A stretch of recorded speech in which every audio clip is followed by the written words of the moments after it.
Now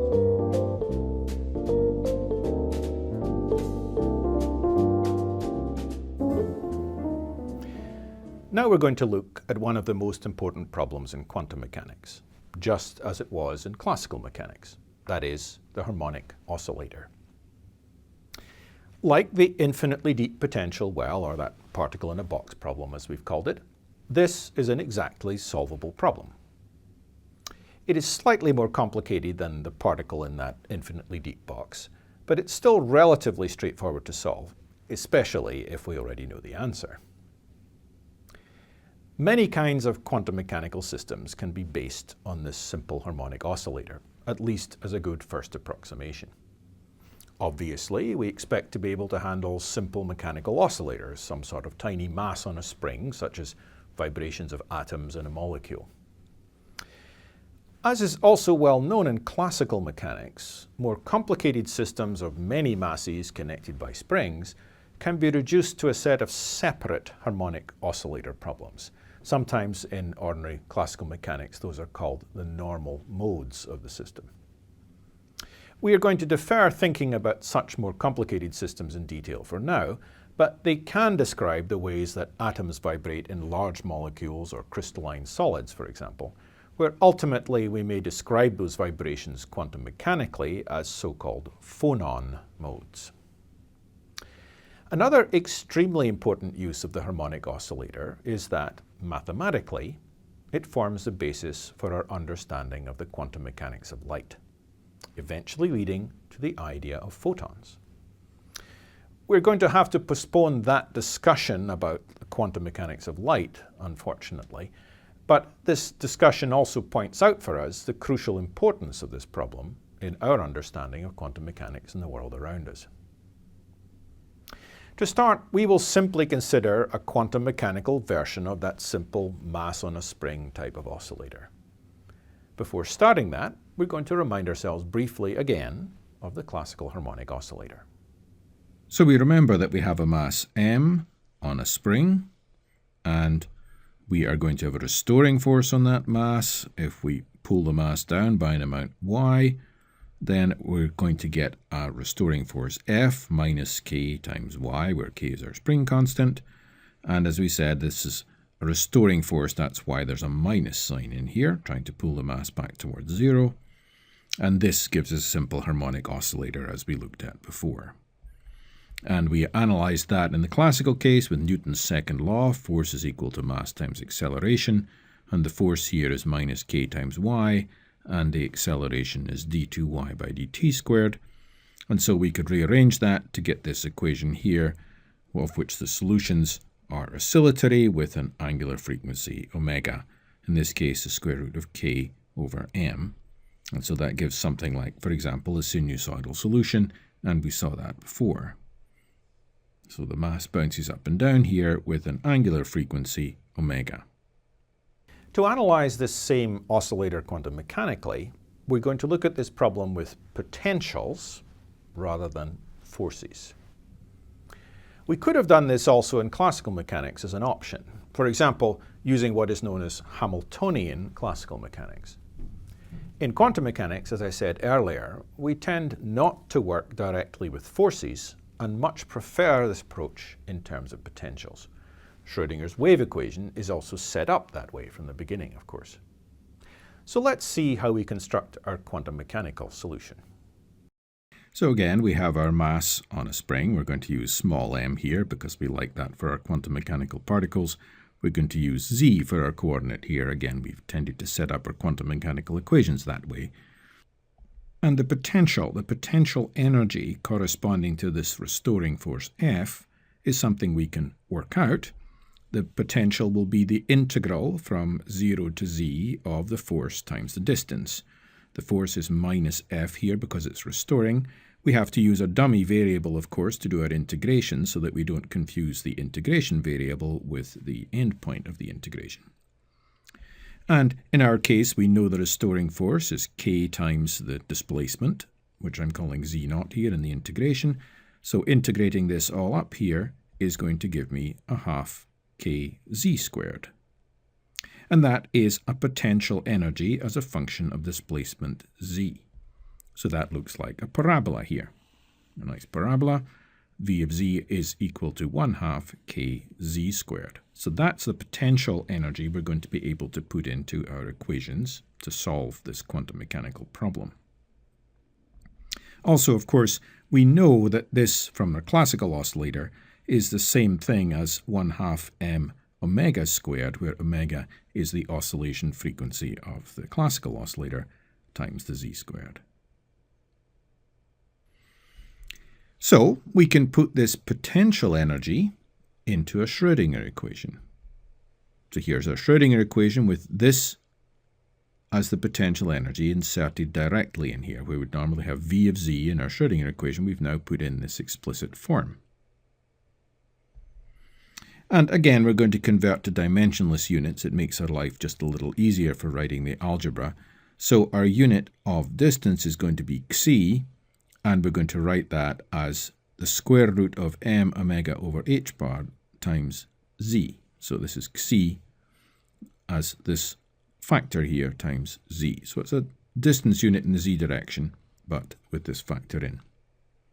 If we do that, our Schrodinger equation simplifies a little bit. It becomes dimensionless, and we can write it as 1/2 d2 psi by d xi squared minus xi squared over 2 times psi is equal to minus e over h bar omega psi. So mathematically, we can write it in this form. So no physics has changed here. We've just made a mathematical substitution. Now, one specific solution to this equation, which you can check out, is psi proportional to the exponential of minus xi squared over 2. You may recognize this as a Gaussian function. And incidentally, in the solution I'm going to present to you here, I'm just going to show you what the solution is. We're not formally going to derive it, though you can certainly check that the solutions I'm giving you are correct. We could show how to derive the solution this way. Actually, later on, there's a much more elegant way to derive this solution, so we won't go through the mathematics of deriving it the hard way. I'm just going to tell you the solutions, and you can check them if you want to.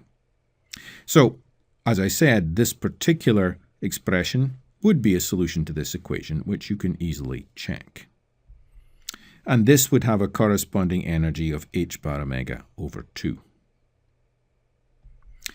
Now, this may suggest to us, because we've got this behavior here, that maybe we'll try to write solutions out in this form. Actually, we could always do this. All we're saying is, I don't know what these functions are yet. I can always write out the solutions in terms of some functions I don't know times some other functions I do know. Though this is going to turn out to be much more interesting than that.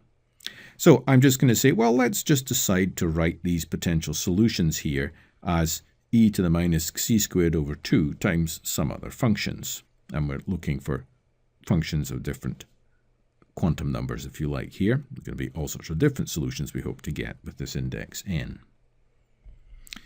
And as I said, this set of functions here is just a set of functions still to be determined. So what we could do is, just proposing this form, we can substitute it back into our Schrodinger equation up there. And what we will get is a somewhat different differential equation just for this set of functions here. So all we're doing is we're taking this function, substituting it into the Schrodinger equation, and what that's going to give us is another differential equation that this set of functions has to obey. So that's easy enough to do. We simply substitute. It takes a little bit of algebra, but not too much. And we're not going to go through that algebra. And the answer to that is, after substituting this into our Schrodinger equation, we get a different differential equation that this function has to satisfy. And this is the equation here. And it turns out that the solutions to this equation are actually quite well known. And they are technically what are called Hermite polynomials, or we usually say Hermite, but that's not really correct. But Hermite polynomials, and we know a lot about Hermite polynomials. These solutions here exist provided and only if the energy satisfies this equation. If 2e over h bar omega minus 1 is equal to 2 times an integer, and the integer can start here at 0, then 1 and 2. If this is true, solutions to this equation exist, and that means, therefore, we only have solutions if the energy is n plus a half times h bar omega. So these are our eigenenergies of this problem. And note here, it's quite important that n starts at 0 here. It can be 1, can be 2, but it can also be 0. Note these eigenenergies are all equally spaced. They're all spaced apart from their next neighbor by h bar omega. So the allowed energy levels are equally spaced, separated by h bar omega. And remember, omega is the classical oscillation frequency. Like the potential well that we saw before, there is a 0-point energy. Even if we go to n equals 0, we're still left with an energy of h bar omega over 2, of half h bar omega. So that same phenomenon is occurring here again. It's a consequence of the quantum confinement. So let's look at the Hermite polynomials. The first few of these are, well, the first one turns out to be trivial. It's just a constant. You could call it 1.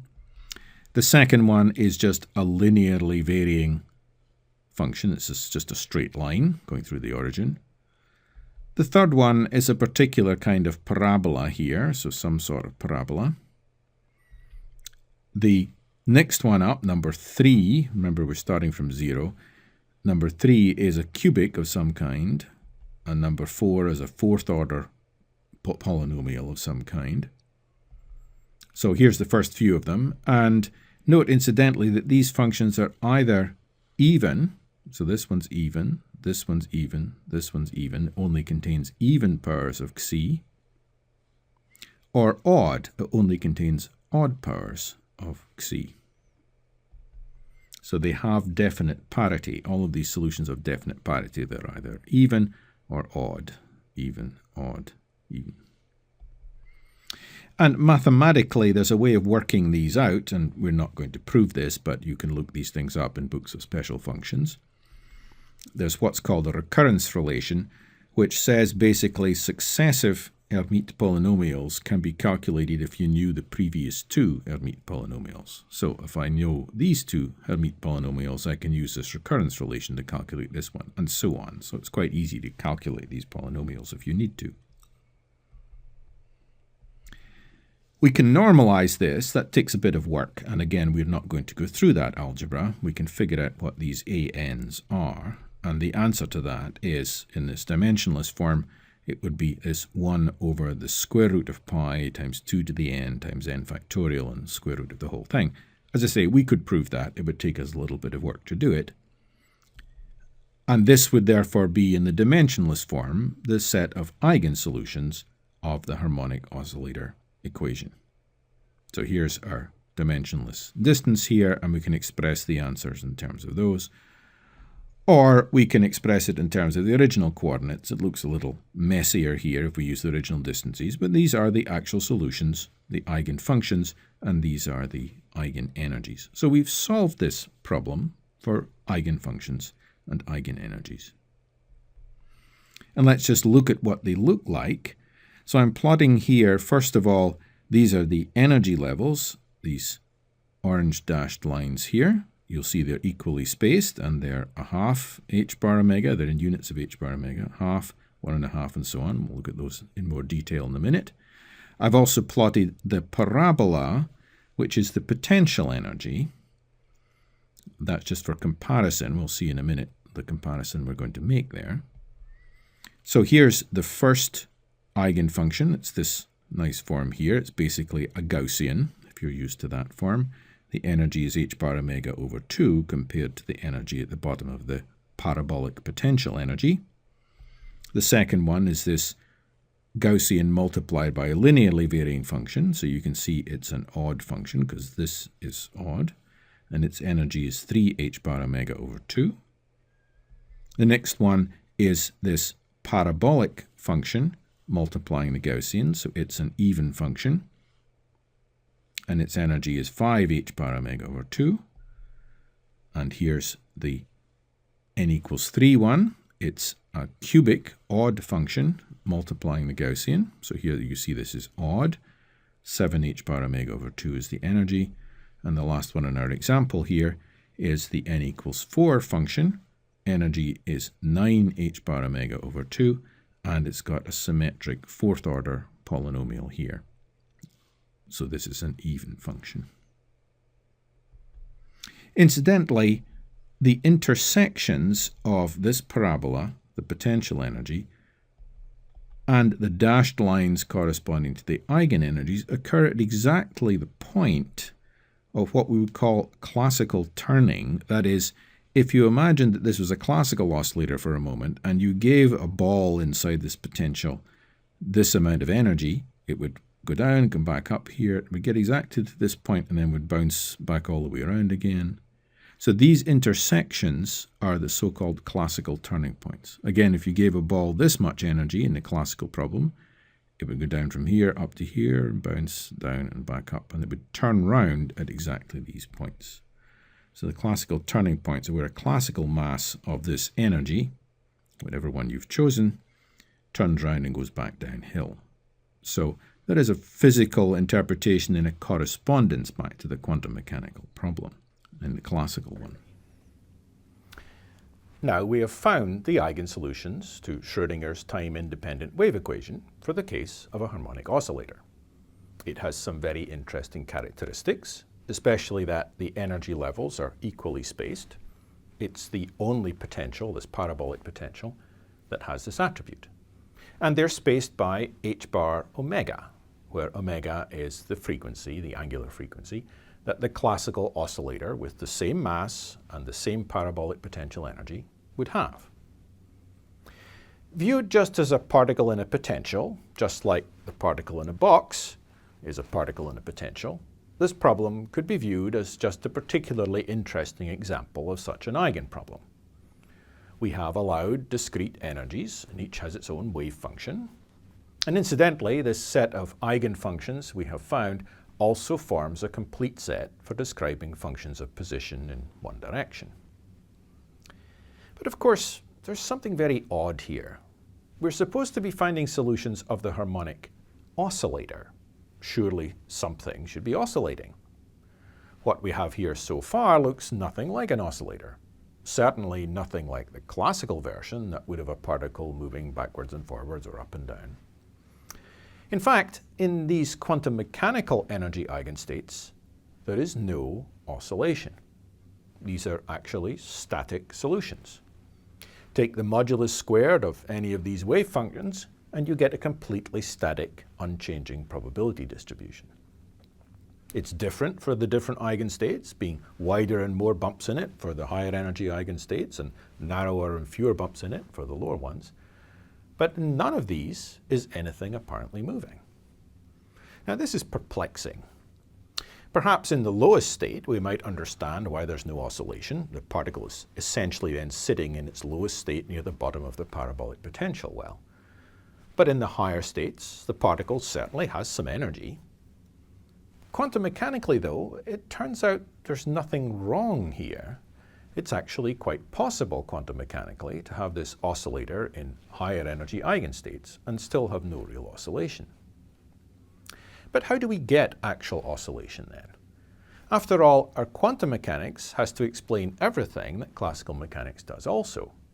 And it's certainly true that classical oscillators oscillate. To resolve this apparent contradiction, and to understand how we can actually get oscillation in quantum mechanics, and indeed other kinds of changes and movements in quantum mechanical systems, we need to look at Schrödinger's time-dependent equation, not just the time-independent version we've studied so far. And that will be the subject of our next section.